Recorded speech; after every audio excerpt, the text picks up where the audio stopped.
നിങ്ങളുടെ favourite shows ഇനി ഒരിക്കലും മിസ്സാവില്ല. ഇപ്പോൾ C5 കാണും നിങ്ങളുടെ ഫേവറേറ്റ് ഷോ തികച്ചും സൗജന്യമായി. ഇനി ഭാര്യ പിറന്നാളുകാരന്റെ അരികിലേക്ക് ഇരുന്നോളൂ. വേണ്ട വേണ്ട വേണ്ട, പ്രഭാവതി ഇവിടെ ഇരിക്കണ്ട.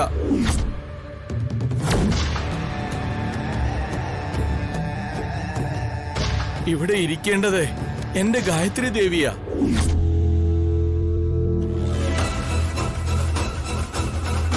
ഗായത്രി ദേവിക്ക് വേണ്ടി ഇവിടെ സ്ഥലം ഒഴിച്ചിടണം. അതുകൊണ്ട് പ്രഭാവതി അങ്ങോട്ട് മാറി നിന്നേ. മാറ് മാറ്. അളി എന്തേ പറയുന്നേ? ഗായത്രി ദേവി വരുമെന്നോ? ഗായത്രി ദേവി വരുമെന്ന് യാതൊരു വിശ്വാസവും എനിക്കില്ല. ഗായത്രി അമ്മ ഇന്ന് വരുമെന്നാണല്ലോ പാർവതി പറഞ്ഞത്. ഇത് തന്നെയല്ലേ ഗായത്രി ദേവിയുടെ ആണ്ടിനും പാർവതി പറഞ്ഞത്. എന്നിട്ട് ഗായത്രി ദേവി വന്നോ? നമ്മളാരെങ്കിലും ഗായത്രി ദേവിയെ കണ്ടോ?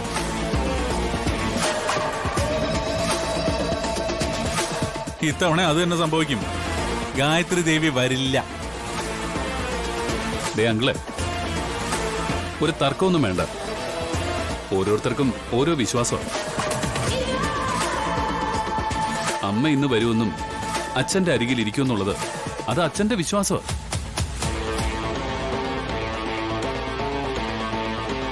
അതെ, അതുപോലെ തന്നെ നടക്കട്ടെ.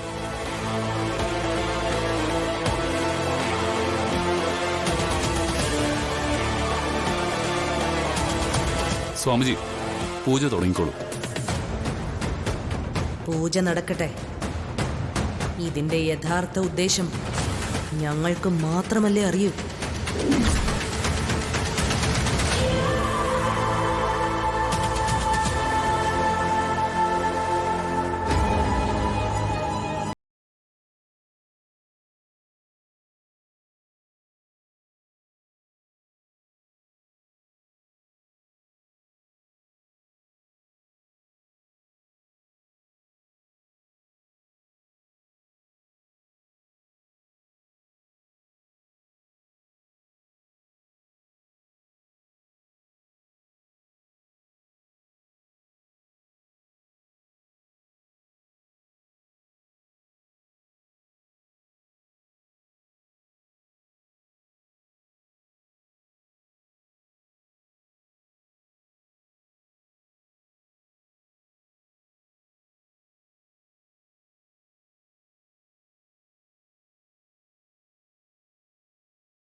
ഇവിടെയും കിട്ടുന്നില്ല. എന്റെ ഉദയനൂരമ്മ, നീ തന്നെ സ്വാമിജിയെ മരണത്തിൽ നിന്ന് രക്ഷിക്കണേ.